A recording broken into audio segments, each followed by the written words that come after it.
This week on Cartoon Dumpster Dive, we cover the animated movie Freaknik the Musical.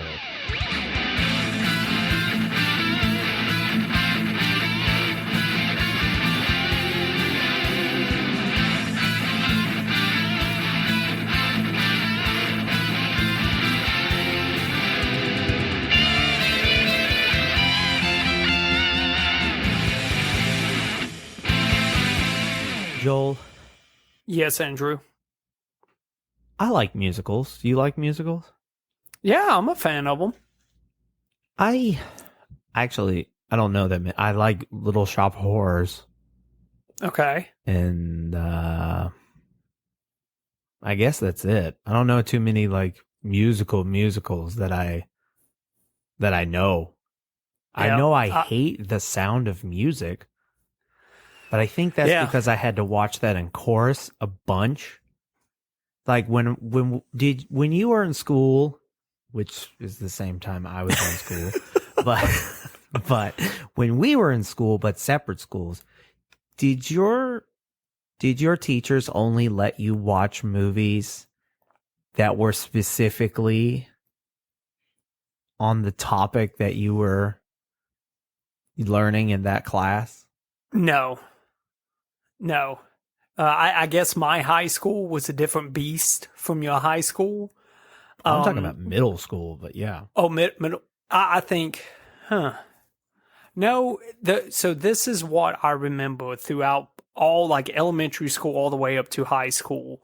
Elementary school, it was the Magic School Bus. Okay. Nonstop. Like anytime there was like a rain day, we're going to watch a video, Magic School Bus, right? Okay. Great.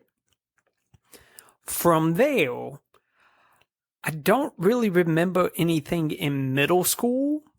Maybe this was middle school or maybe it was high school, but I just remembered not like it seemed like the school only had one TV and one VCR and one VHS.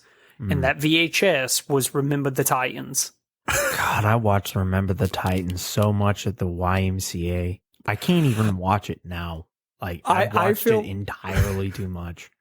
I feel like every class, didn't matter what class it was, they're like, well, sub comes in or whatever, they're like, we're going to put a movie on, we're going to watch Remember the Titans, and everybody in class would be like, oh. Maybe they thought like racism was a big problem, so they're like, if we have them watch Remember the Titans over and over again, they'll get along. No, I think it was just they knew, okay, this movie is approved for the kids who watch it, they're going to just watch it. We watched The Sound of Music so much in chorus in the 6th grade that I was like, I'm so sorry. I am never watching this movie again. I've tried. Still, I only remember the Do Re Mi Fa Sol La Ti Da song. So I've tried watching that movie twice in my life, and I've fallen asleep within 10 minutes of watching that movie. So I was like, no, not for me. I bet you the musical we covered this week grabbed your attention. Oh, it did, Andrew. Freaknik the Musical. What a crazy, I guess a movie. Just call it a musical. It is a movie. It's an hour and 40 minutes. That's a movie. That's an event. That's a movie. We can't play any of the songs from it because Time Warner usually pretty good at locking you down.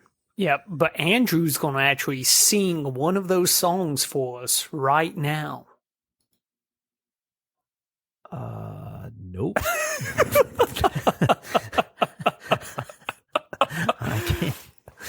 I cannot, for a multitude of reasons, sing any of those songs. Oh, mainly man. Because it's liberal use of a word that people of the Caucasian persuasion are not allowed to say. That's right. But we talking about the word shorty. Yeah. What's Joel, up, shorty? You said it. Fuck, we're over now. It's done. So without we could review the music as a whole. I mean, it's good. Like, Yeah, I it's love not, it. I mean, I'm not surprised with some of the names that Oh yeah. they've got on this musical. It's not surprised that the songs were kind of bangers on I it. want to say the best song is at the beginning. Okay. I love Freaknik is Back. It's my favorite That one is out a of good all one. of them. Not to say that none of them are bad. It's just like Freaknik is Back is the best one Yep. to me. Freaknik is really good. I know a lot of people like Save You, Yep. That's a but good one. I enjoy Freaknik is Back the most. I've always liked the Ghetto Commandments Ghetto Commandments is a good one. because I felt like that was educational for me. Okay, I did not know yeah. the Ghetto Commandments, but now I do. There you go. Yeah. what every young lad in 6 Miles should know, the Ghetto Commandments. I know the country commandments. I was just like, all right, what's the Ghetto Commandments? Yeah, it's always good to have a roundabout of what commandments you need to know. Knowledge. Knowledge is power.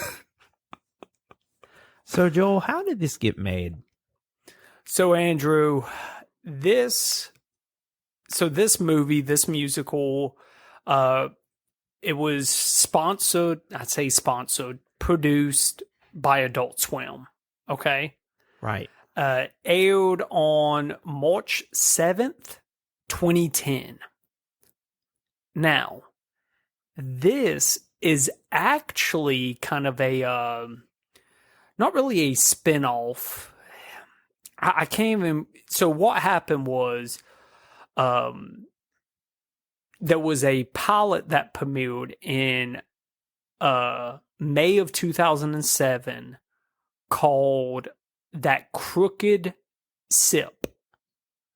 It was created by Mike West, Jacob Escobedo, and Nick Weidenfeld. Okay. This was kind of the early creation of Freaknik, the musical. Okay. It's a very strange pilot. I watched it.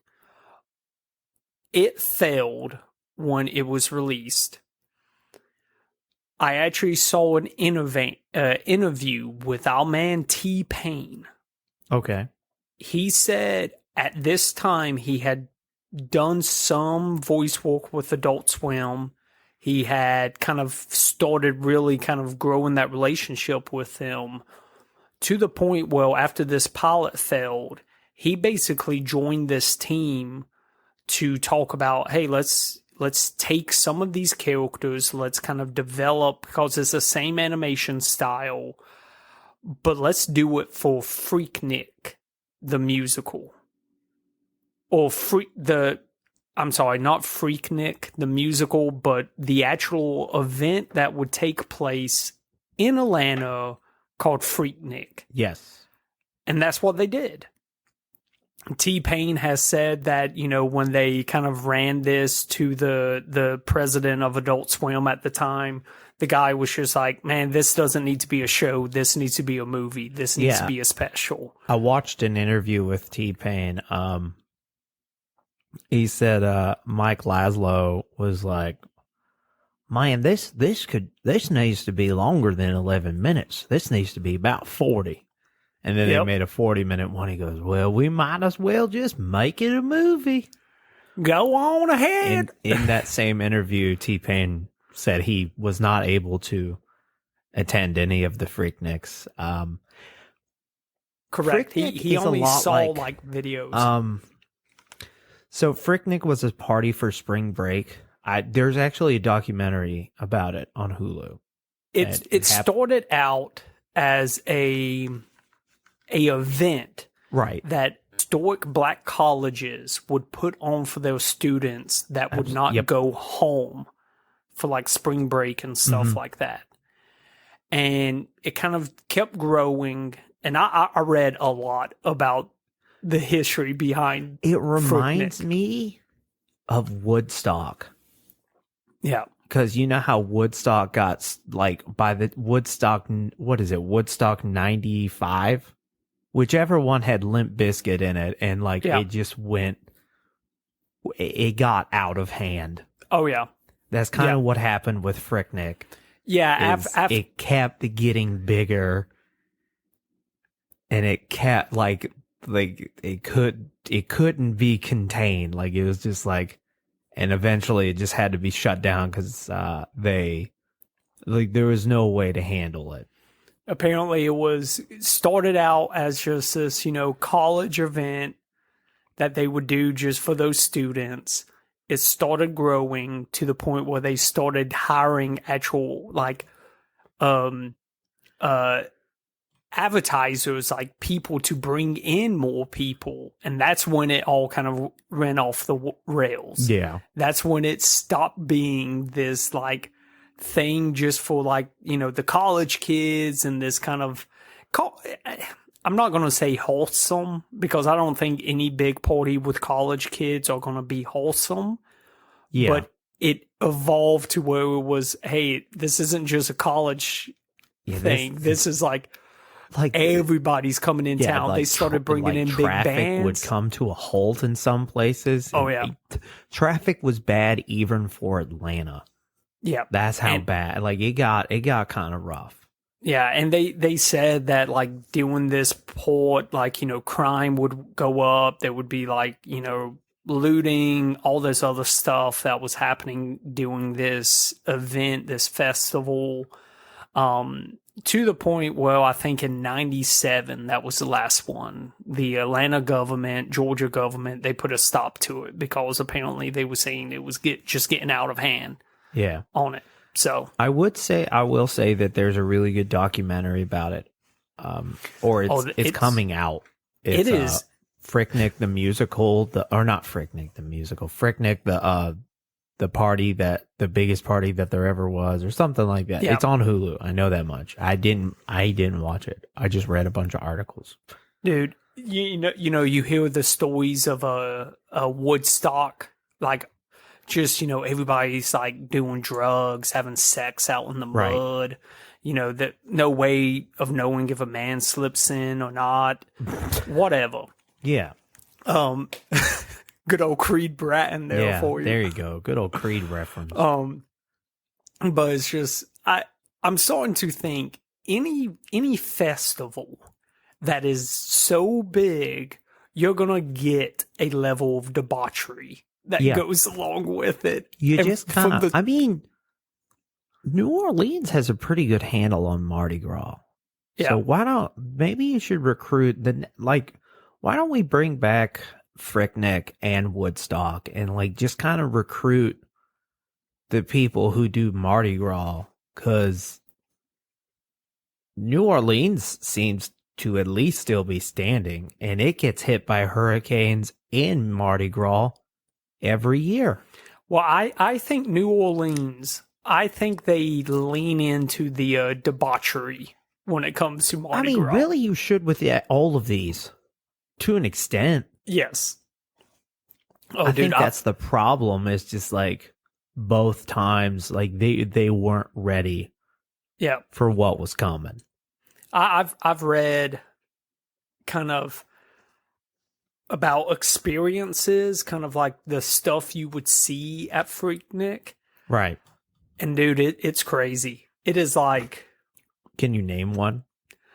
I mean, you want like, I mean, of course there was some good stuff. I mean, you're talking about it's just a giant party. Most people like to party, but there was like rape would go up. Ooh, okay. Assaults would go up. Yeah, like real bad stuff that would be happening. But also that same stuff will happen if your favorite sports teams win. So, well, my thing is like, I hear a lot of this about big festivals. Like you hear about some of the stories of Burning Man. Like, don't get me wrong. It seems like Burning Man seems to be pretty, everybody's getting along, but there's still shit like that going on. Absolutely. You get enough people together. It's just It only takes like a few dominoes before things just start going south. But you know what I mean? Dude, I never want to go to a festival. I'm just like, you know what?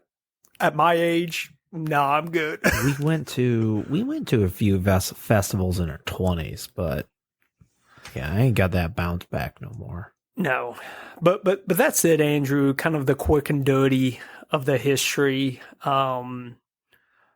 But hit me with some of the voice actors, because we're not going to do any of their other works. We're just going to name everybody, because there's not only is there some rap royalty, there's some also like some pretty predominant like voice actors in this. Okay. And celebrities who I guess you could say they are rappers, but I'll let that be your opinion. But I'm just going to name them. All right. So the voice cast for Freaknik the Musical are T-Pain as the ghost of Freaknik's past, Joe Galaxy as Virgil, Rick Ross as Big Uzi, CeeLo Green as Light Skin, DJ Pooh as Dolaman, Lil Jon as Foreboding Old Dude, DJ Drama as Mr. Thanksgiving, Bill Hader as Tad, Andy Samberg as Chad, Kel Mitchell is the Fruit Bowl Boys frontman, Big Boy as a preacher, Snoop Dogg as a gang member, Lil Wayne as Trap Jesus, Charlie Murphy as Al Sharpton, George Clinton as himself, Bootsy Collins as himself, Liz Bonet as Oprah Winfrey, and Christopher Reed as Kid and Play. Oh my God. Jason Van Veen as O.J. Simpson. But yeah, that's okay, so I want to take a pause here, because those are a lot of big names, not only like in rap and hip hop, but also in like other actors space, but also some of the characters. Like, if you don't know anything about this movie, you just heard so-and-so as Oprah Winfrey, Al Sharpton, all this other stuff, you got to be wondering, like, what is this about? Well, I will give the down low of Freaknik the Musical is great for a number of reasons. One, I love Freaknik's design, the ghost of Freaknik's past. He looks like if one of the Pac-Man ghosts became a rapper. And it's great. T-Pain, as I said earlier, he voices the ghost of Freaknik's past. His voice is auto-tuned the entire movie. He never says a clear word the whole time. Basically, the film starts out with the two dudes from House Party, Kid and Play, and Affion Crockett. They talk about all these house parties. They're at this house. Yep. And it's boring. This house party is boring as shit. And they're like, this is the lamest party. And I love the quote where he tries to, one of them, there's three guys on the couch. And he goes, one of them tries to go and sits on the couch. And like one of the guys is like, hey, man, only 6 nuts to a couch. But anyway, so they're just like, this party's a bust. And then an old man voiced by Lil Jon comes in, and he's just like, we used to party like there was no tomorrow back when Freaknik was around. And they're like, what's Freaknik? And it's like, oh, there was booties on the street, booties in the buildings. Hell, there were booties in the trees. And it's like they go, and then the two Kid and Play guys are just like, oh, Freaknik's just as real as Candyman. And they accidentally summon Candyman and die. And then Lil Jon and the other guys in the party, they all summon Freaknik. And that's when Freaknik is back. The song starts to play. And then this is where we get into the real meat of the plot. So Freaknik's back. He's going to throw a Freaknik, and he's going to throw a contest with the winner having it's a rapping contest, and the winner will have a lifetime supply of money, clothes, and hoes. Yeah. This is when Virgil, Big Uzi, and Lightskin, collectively known as the Sweet Tea Mobsters, and then they have to get their weed man, Dola Man. They take a road trip from Florida to Atlanta, and that's where they're gonna go. Oh yeah, and Light Skin, which is CeeLo Green's character, he talks about the Boule, which is the group of the 10% group of African Americans who are dedicated to keeping the status quo of keeping the black man down. Yep. Which is Al Sharpton, Jesse Jackson, Oprah Winfrey, and I can't tell if one of them is supposed to be DJ Rev Run or Jay-Z, because they're like, it's such a caricature of his face. I can't tell, and they don't refer to anybody by name. I know one of them for sure is Jesse Jackson, because he keeps saying that he's going to cut people's nuts off. And this was around that time of the quote where Jesse Jackson was like, I want to cut that motherfucker's nuts off. Yep. And that's his whole idea for any plan they have to take out Freaknik. And he goes, I'm just throwing this out there. I could cut his nuts off. Oh yeah, and Oprah's constantly eating. Yep. Oh, and so Charlie Murphy voices Reverend Al Sharpton. Oh, so great. And they send him to go meet Freaknik before he goes and talks on a talk show. And he's just like, you need to work for the bootleg. Freaknik's like, you're selling bootlegs? No, I'm good. Thanks, buddy. And he's like, I'll never betray my people. Then he goes on the talk show and he talks about how he's going to save you. This is where you learn that Freaknik's blood is blueberry vodka, which sounds gross. Yep. Sounds like a fun time, Andrew. What, blueberry vodka? Yeah, man. Nah. Got that blue drink. What are you talking about? Now, this is where we go back to the boys. They're at the gas station. They run into these girls, and then Big Uzi goes, what is it that you fine bitches are up to this evening? Which always made me laugh. I didn't think it was going to make me laugh this time around, but that line is hysterical to me. The delivery of it is great. It's funny that Rick Ross does surprisingly well in his voice work, and the only reason I say that is I watched some behind the scenes of them doing the voice work for Freaknik, and he kind of gave me an Orson Welles vibe that he really didn't quite understand, like, what he was doing. Yeah. And like what the concept of how cartoons, he's like, I don't know what the fuck, man. I'm just some cartoon version of myself or whatever. So, it's like, I was like, did they not explain to him how this all works? And it's just like, you gotta be used to being in a microphone.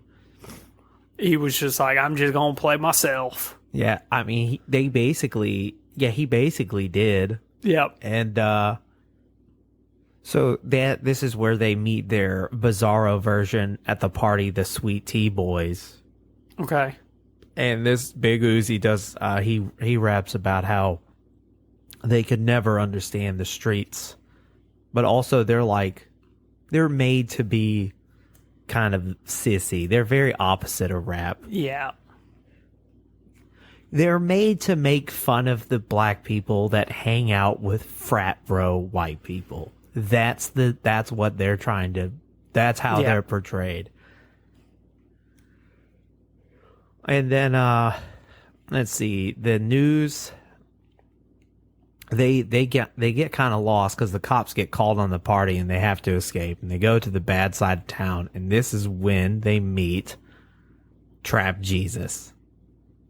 And I love that. So this is like pretty high on Lil Wayne's popularity, because a lot of people say that Lil Wayne is like he's one of the best rappers of all time. Yeah, some arguably call him the GOAT. I remembered in college there were two guys who wrote an essay on Lil Wayne, because it was one we had to read out loud. But it lives in my head forever that they got up and I didn't do much better. I talked about the Incredible Hulk, so yeah, you go with what you know what I mean? But they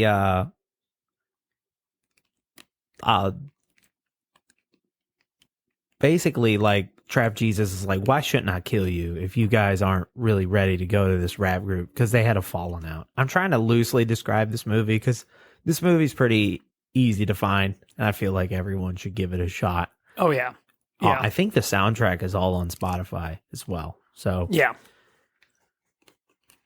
And not the fact that I watched this 3 weeks ago and we recorded a bunch of other stuff early and I kind of didn't rewatch it. Yeah. But so Lil Wayne or Trap Jesus gives them a Lamborghini and they drive it all the way to Atlanta, and they crash it into a tree. And then Big Uzi hears the Fruit Bowl boys talking about his jail experience, and this is where they get mentioned earlier, but there's a skydiving group called the Flying Malcolms. Yes. Yeah. And they all look like Malcolm X, and all they do is just like, they don't say anything, but they just kind of quote Malcolm X over and over. This is also when Freaknik is in full swing, and Barack Obama just says that Freaknik is the president of the United States. Yeah. And also, at some point, Al Sharpton is killed and turned into a Terminator, but he's got a perm machine on him, so he's the Perminator. Hilarious. So, basically, they get on stage. They're about to do their rap, and then the Perminator shows up and starts just laying down the smackdown on Freaknik. Yep. And Freaknik is like, Virgil, you gotta save me, Virgil. And then Trap Jesus shows up in a dream to Virgil, and he goes, hey, you gotta keep the party going, Virgil. And Virgil's like, when did you get locked up? And he goes, Judas damn snitched on my ass. And he goes, and when you're done with this rap battle, you need to come back down here and bail me out. And then they do another song. It's a beat build, and then they defeat the Perminator with a love bomb. And this is when the ghost of Freaknik's past is like, I will lead you all into a new world of prosperity. And that's when 3 aliens, who are George Clinton, Bootsy Collins, and King Poo Poo Man Anderson, that's his real name. Yep. Our stage name. They all come down. They're like, Freaknik, we need you to spread your word of positivity. And then this woman comes, and she's like, Freaknik, my baby needs a father. And Freaknik's like, let's get the fuck out of here. And then they leave. And that's pretty much the end. Now, one other thing I like about this movie is the way they do censors. And I always praise Adult Swim for this. I don't know how else to put it, but they do a really good job on censoring stuff. So when they say fuck, they go F it and stuff like that. And I don't know why, but I find that funnier than actual cursing. It's hilarious. Another thing that I wanted to point out is Carl Jones has responded to the criticism that he was part of one of the creators or producers of Freaknik the musical. Okay. And he has been, there were backlash of Freaknik saying that this is basically animated blackface. And Carl Jones is like, I'm guessing he uses the word buffoonery, which I guess he's right. He goes, I guess he's like, is it because of all the buffoonery? I don't think I would have gotten Bootsy Collins and George Clinton. I don't think I would have got these all respectable artists on here if that were true, because everything I produce with all my heart and all my might. And I agree, because this is really good. It's got that Adult Swim late night animation vibe. So if you're looking for something to be blown away visually, no. This is very much like a la Squidbillies. Yeah, it's crude animation. But it's funny. And the music is good. And I feel like that is enough sometimes, especially with Adult Swim shows. Yeah. I mean, there are well-animated Adult Swim things, but most of the ones that everyone loves and remembers, they're the cruder ones. Of course. It's more just about the story you're trying to tell, no matter how random it is. Yeah, absolutely. It's all about that. So, Joel, I believe it's time to move on to your new reoccurring segment. Reviews that win the rap battle and reviews that still live at their grandmama's house. Oh, that's what happens nice. to rappers who can't make it in the game, from what I've heard. Live at grandma's house? Live at grandma's house. Or sleep in a Bentley. That's what one rapper said. I can't remember what his name was. But he was like, you can make enough for a Bentley with your first album, but if you don't do good enough, you're going to be sleeping in that Bentley. No, I'm not gonna lie. Even if I was, making it big in the rap game, I would still live at my grandma's house. You mean she gonna be making me mashed? I mean, I feel like if I was making it in the rap game, I would give my grandma a house.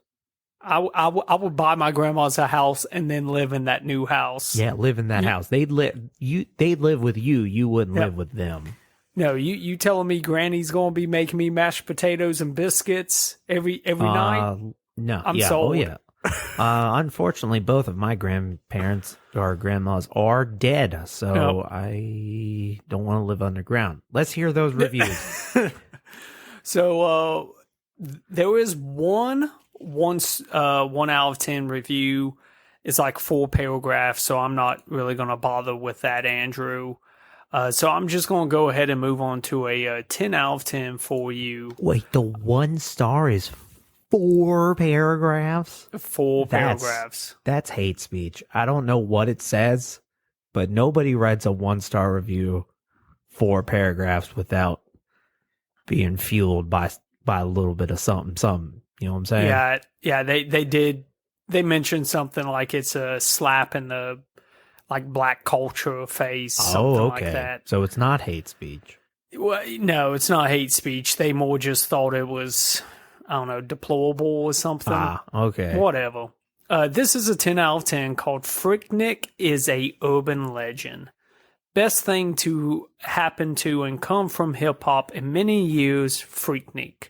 The musical has a star-studded cast of hip-hop artists that brings the excellent written script to life, as well as gives depth and realism. Freaknik ain't real, it's an urban legend like Candyman, the character from the movie, became for me one of the more memorable lines from the musical. Great one-liners and 90 references, as the previous mentioned, are pleasantly placed throughout the musical, maintaining a quick pace of comedy. Freaknik the musical, as a work of hip-hop music, brings a fresh critique of the genre as a popular art form and as an urban form. Freaknik the musical also offers a intellectual component similar to Adult Swim's The Boondocks, as it makes fun of conservative black thought for more liberal and modern culture. Once again, Adult Swim has delivered thoughtful programming for its target audience. That's a pretty good review. Yeah, that's a really good review. Solid review, man. You should start a podcast. Yeah, you should. Better than ours. Any closing thoughts on Freaknik the musical, Joel? Check it out. If you're a fan of, the early Adult Swim stuff, you'll enjoy this. You? Yeah, you'll definitely enjoy it. If you can't find it online, you can. It's on Spotify, the album. So if you can't find it online in any way, in any capacity, at least give the album a listen to on wherever you listen. Maybe Amazon Music too. I don't know. I have a Spotify. Love that wrap up at the end of the year. But I believe that wraps up Freaknik the musical. Just like a good old Jimmy. That's right. What? Actually? I thought of the other guys. I don't know why when Will Ferrell's character, his pimp character, Gator. Yeah. Gator? My Gator's bitches better be wearing Jimmy's. Like a con. Okay. I got you now. If you would like to support the show, you can go to patreon.com/cartoondd. There we have a $5 tier that gets you access to pins, stickers, bonus episodes, extended audio episodes of our regular episodes, and access to our Discord. We have a Twitter/X handle CartoonDD. We are Cartoon Dumpster Dive on any other social media platform. If you would like to send us an email, you can send that to cartoondumpsterdive@gmail.com. Check out our website and send us a request, cartoondumpsterdive.com. And as always, thank you for a 5-star review on the podcasting platform of your choice. And if we get enough of them, maybe we'll do a whole episode where we sing. We already did an episode where we rap in one, so there you go. See ya. See ya.